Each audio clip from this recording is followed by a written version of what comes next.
This is my quick review of the Garmin Forerunner 245 Music smartwatch. What's good, what's a bit meh, and whether I'd recommend you buy it. The Forerunner 245 is a fitness watch. It tracks various metrics both during training sessions and throughout the rest of the day. The GPS tracking records where you've been and how far you've gone.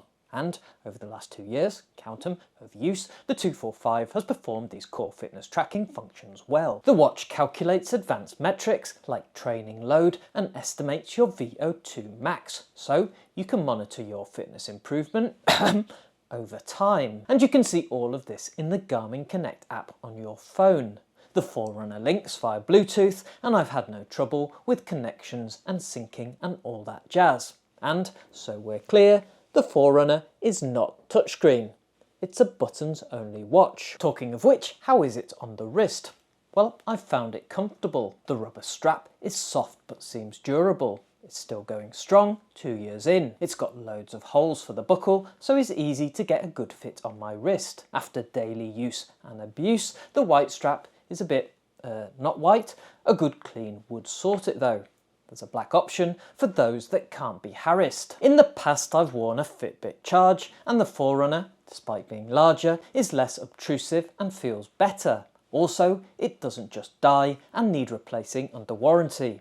Story for another time. That said, there is a slight issue, and it relates to the screen, which, to be fair, I've been happy with. I find it readable, both in normal and backlit modes. You can pick from an assortment of watch faces. The slight issue is this line that's appeared in recent weeks. The watch is 2 years old, so maybe that's something that happens with these things, and it doesn't for now annoy me too much. You, of course, may take a different view. Charging time seems reasonable. The Forerunner takes about an hour to go from under 10% to fully charged, which is good enough for me. The Garmin specific charging port with a dedicated cable is shared by precisely none of my other devices, including numerous Garmin bike computers. One more cable to remember is a pain, but I assume it's down to size constraints on the watch and the need to be waterproof.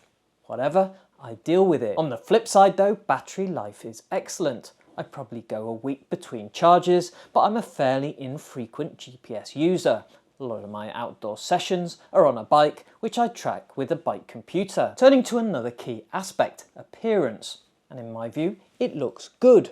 The white does stand out in a way, but the watch is otherwise fairly small and discreet. I didn't find it the most intuitive for installing the music app and getting content, in my case podcasts, onto the watch, but I got there in the end. And actually, I don't find the buttons on the watch that intuitive in general. It's likely a failing on my part. I've not taken the time to learn them.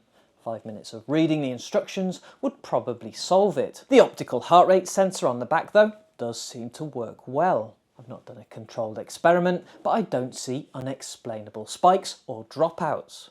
When I've also worn a heart rate monitor strap, the Garmin measurement has been consistently similar, and I've just discovered, after forgetting said heart rate strap on a recent cycling trip, that the 245 can also broadcast your heart rate to be picked up by another device. Again, useful for bike computerists that don't get on with the strap. Going back to the fitness metrics that I track with the Forerunner 245, I mainly keep an eye on my steps per day and my resting heart rate as an indicator of being overly tired or starting to be poorly. I also track training load, but since I'm not following a program, I'm just pottering along. This is more for interest than something I'm actively working on. Finally, whilst I don't check it every day, I find the sleep tracking and body battery metrics useful, particularly to explain those days when I'm feeling sluggish. For the steps, I tend to check the watch display over the course of the day. The 245 also vibrates when I hit the daily target. For the more sophisticated metrics that are better viewed over time or with pretty charts,